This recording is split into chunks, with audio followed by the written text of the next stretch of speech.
네, 문재인 정부 출범과 함께했던 조국 민정수석 그리고 정태우 일자리 수석은 2년 2개월여 만에 이 청와대를 떠납니다. 이용선 시민사회 수석도 1년여 만에 교체가 된 거죠.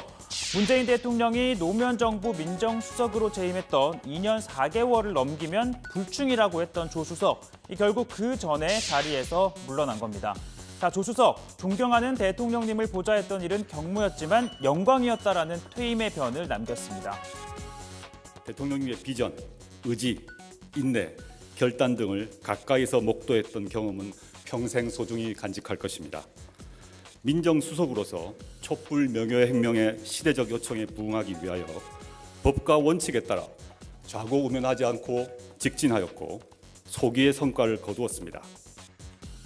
그리고 문재인 정부 두 번째 민정수석은 김조원 한국항공우주산업 사장입니다. 노무현 정부에서 청와대 공직기강 비서관과 감사원 사무총장을 지냈죠. 김신임 민정수석의 인사말입니다. 대한민국의 공직자로서 또 대한민국 대통령의 비서로서 법규에 따라 맡겨진 소임을 최선을 다해서 수행하도록 하겠습니다. 잘못할 때는 언제라도 지적과 걱정을 좀 해주시고 또 가끔은 격려와 위로도 좀 부탁을 드리겠습니다. 조국 수석은 다음 달 개각돼 법무부 장관 후보자로 지명될 게 확실시되는 상황이죠. 사법개혁 실무를 주도할 것으로 보입니다. 민정수석에서 곧장 장관으로 가는 것보다는 이 민간인 신분으로 인사청문회를 준비한 다음 가는 게 맞다고 판단한 것으로 보입니다. 자, 민주평화당 박지원 의원, 이 조 수석이 법무부 장관으로 가는 건 120% 확실하다라고 장담했었죠. 그리고 향후 거취에 대해서도 구체적인 시나리오를 내놨는데요. 법무부 장관을 거쳐서는 이렇게 될 거라고 예상했습니다. 배출액이 통과되면은 이제 검찰 개혁도 되고 선거구 개혁도 끝나는 거예요. 제가 생각할 때는 조국 수석은 1월 중에 법무부 장관을 던지고 내년 총선에 출마할 것이다. 바로 2년 있다가 대통령 선거가 있으니까 대통령 후보로 갈 수 있는 확률이 대단히 높다. 자, 들으셨죠? 박지원이 예상한 조국 시간표, 이 5년 동안 민정수석, 법무장관, 국회의원, 그리고 대선 후보를 이 차례대로 해낼 수 있다는 겁니다. 물론 조건이 있죠. 이 법무장관으로 있을 땐 사법개혁을 이뤄내야 하고 또 총선에서도 상대가 누가 될지는 모르겠지만 야당 후보를 또 이겨야 합니다. 자, 그 첫 단계라고 할 수 있죠. 사법개혁은 진통을 예고하고 있습니다. 새 사개특위 위원장으로 내정된 한국당 유기준 의원, 검경 수사권 조정 그리고 공수처에 대해 우려의 목소리를 내면서 사실상 원점에서 논의하겠다는 뜻을 밝혔습니다. 게다가 여야는 새 위원장을 선출해야 할 전체 회의 등 일정도 아직까지 잡지 못하고 있는데요. 자, 이건 바로 또 정개특위와 맞물려 있습니다.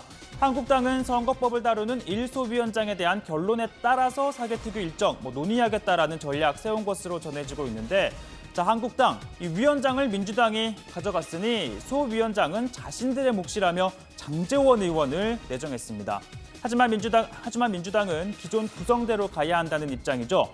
자, 어제 홍영표 위원장이 주재한 첫 회의에서도 그 신경전이 고스란히 드러났습니다. 제가 위원장님 앞에서는 작아진대요. 언론에다 그냥 아침에 나를 뭐 신나게 두들겨 패놓고 나왔다던데. 아니 뭘 두드려 패요. 왜 딴소리해. 아, 위원장님, 대표님 위원이세요? 아니야, 위원이시니까. 대표님이 위원. 민주당을 장제원 의원 목소리 데시벨을 커버할 수 있는 사람을. 아니야, 대한민국 정치인 중에 장제원 의원 이길 사람은 없어. 목소리로는. 목소리만 그런 게 아니라 논리도 그렇죠. 논리도. 자, 다만 어제 이 첫 회의는요, 여당 의원들이 좀 잘못한 측면이 있습니다. 보신 것처럼 예정된 회의 시간인 오후 2시에 맞춰서 온 민주당 의원, 위원장을 제외하고 김상희 의원 단 1명뿐이었습니다. 대부분 지각을 했고요, 또 참석하지 않은 겁니다. 그러다 보니 한국당에선 당연히 비판이 나왔고, 난감해진 홍영표 위원장 전화를 돌리고 끝내 사과했습니다. 시작할까요, 그냥? 민주당 의원도 안 오셨는데 뭐 좀 기다려보죠. 김정민은 언제쯤 온대요? 김종민 의원 연락도 계속 간사는 와요. 여보세요. 언제쯤 와요? 우리 지금 김상현 한 명밖에 없고 나머지는 다 오고. 일로 오세요. 네, 좀 와야 되겠는데? 그러면 안 된다니까. 일단 오세요. 아니, 그러니까 얼른 좀 오라고요.